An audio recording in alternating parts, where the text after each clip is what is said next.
Guys, I'm here with Sheila Renee Hudgens, LPC. That's your middle name? Yes. Is it Right. really? Yes, it is. I I just thought you guessed. I guess my parents were really smart. It sounds like it goes together. I thought you knew. I thought that's why you said it. I swear to you. I swear, I promise. I thought that would be snarky and funny. Oh, no, that's actually my name, Sheila I Renee. just said, I think it sounds like that might be your middle name. Only my mother says Sheila Renee, and That's then I'm in just when you're trouble. just we're in trouble, when you're in trouble. Yeah, yeah. That is so awesome. Uh, Sheila is a therapist that works with us primarily in an office in Owasso and has historically done some work in Tulsa as well. And Sheila, you do an awesome job. Would you mind taking a couple of minutes to tell us kind of how you got to this place? Like what's the 2 minute version of like what led to you being a therapist and working with us? What got you going? Well, I think I've always loved helping people. So I've always been in some form or fashion working with people throughout my whole life. I mean, since I literally was a teenager. And I think, actually, it was my own experience with therapy, going through some things, working through some stuff when I was younger that I thought, I really like this. And actually, my therapist at the time said, "Hey, have you ever thought about being a therapist?" And so, anyway, I think it just kind of was natural for me. I kind of enjoyed, being around people, hearing their stories, invested in, what they have to say. And then as time went on, I think it was just mainly feeling like I could provide a space for people to share their pain or their experiences, and it be, safe and non-judgmental, and just be there for them, and be another human in the room, I guess, that Yeah. cared and had compassion. So, Well, that's what I see you do. Who is it that you tend to work with the most? What's your typical client or the majority of your clients? Kind of what's the area in sure. which you tend to help with? Who is it that you tend to work with? I love working with teenagers. And I also enjoy working with adults, especially women. I think just hearing their stories and kind of what they have experienced in life. So I think those really are my two main groups that I really am drawn towards. It doesn't mean that I haven't worked with other populations. Because when I first started out, I worked exclusively with children. And then just as I got older, I just was drawn more towards older clientele. But Right. I really like that demographic. So your experience, so like you spent quite a bit of time doing community mental health before you came Mhm.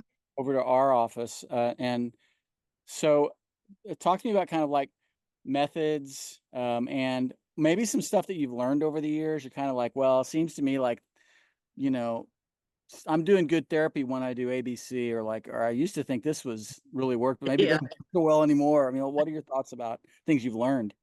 Well, I think that's something that over the years, as I've gotten maybe further away from school, I know when you first get out of school, you think you're going to use certain techniques and you're going to stick in your lane, and it's only just going to be this small portion of something that you really enjoy. I think that was the thing with community mental health. It gave me a really broad spectrum to be able to eclectically choose the thing that's needed in the moment. And that really takes me back to what I said before about a lot of times with that I felt, especially when I was younger and getting fresh out of school, was, oh, I can't handle, I don't know what to say to this person. They're in such pain. Yeah, But that's when I really realized that sometimes people just want to be able to tell their story, yeah, whether they're a child and they tell it through play therapy, or a teenager, that maybe is angry and just, pushing against all, everybody around them, or an adult who is, weeping in therapy session over trauma. They just want someone to listen. And I think that has been the greatest tool during community mental my community mental experience that I really felt like, hey, just listen, just be there, hear what they say, no matter who they are. It seems to me, and you and I have talked about this quite a bit, that like the therapist, kind of who they are as a person, their character, their ability to listen, their ability to connect, their ability to empathize, Hmm. which sometimes is stuff that can't be taught. It's just kind of like who you are, is Right. like what has to come first. Like, right? Because like you'll learn this Yeah. as time goes on and get better Yeah. at what you're doing. But I mean, would you agree with that? Sure. And I look back now over my life and I realize, hey, I was the teenager who, her friends came to her and had a Right, tendency to, talk about things, or um I love to talk to my one of my parents about things. It was kind of part of a little bit of my personality anyway. right. And it just naturally went into the career there. um, I do think the things that have changed as I've gotten older is that I don't have all the answers always, and I don't need to. And so sometimes it, like I said, it's just sitting there and saying, I hear you. I don't know what to tell you as far as there is a solving this problem, but I'm here just to listen. And I think you learn that it takes a little bit of time thinking that that you can solve all the world's problems, and you can't. So Well, I think people need like a collaborator, right? Someone mhm, like, well, sure. I'm not your fixer, but like I can walk beside you, and maybe I know some things, or I have some questions to ask Right. that Yeah. will help facilitate like kind of your power, and Yeah.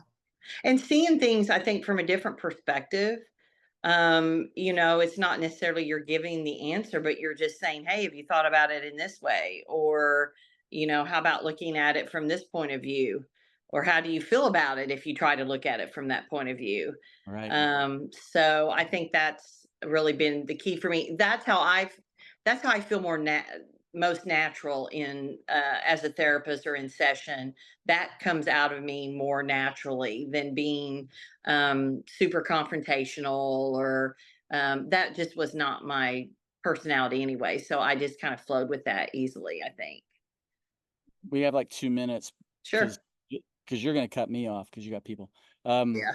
but it's been my experience that like there've been a lot of like parents of teenagers in your Mm. orbit that have seen you as a great ally because it seems like their kids will talk to you.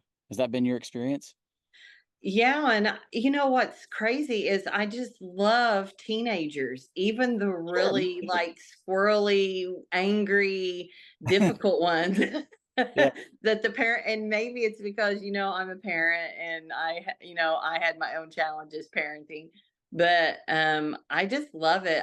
Because for me, I just want to hear what they see. That first of all, they keep me young. I mean, they're constantly telling me things that I don't know, and teaching me and educating me about their world, because I'm not in that world. I'm a middle-aged, woman. I'm not in high school any longer, and so I think just because I'm willing to hear them, they do see me as an ally or somebody that can advocate for them. And I hope with a parent that they hear my heart, that I get it. I understand the fears and the challenges that comes along with parenting, especially if you have a child that is struggling. Yeah. So I hope they do feel that. Well, I want to say this on our little Zoom recording that will be out there forever. For all the world, the The internet world forever. across the 7 seas can hear that I'm super glad you're on our team. I think you do an Yeah, awesome job. I'm I re glad to be here. Yeah, it's good. Even though you keep trying to get me to live in a tree and go I know, right? outside, I'm Well, resisting. we're gonna have an awesome ecotherapy CEU coming up. I know, and I'll be there. You guys out there, like if you want to work with Sheila and she doesn't have a waiting list, or maybe you want to get on it, however, Mhm. call our office 918-760-5243 or info at Chris King Counseling. And we want to help. That's why we're here. Mhm. Am I Yep. right? Thanks, Chris. Thank you. Have a good session. You too. Bye.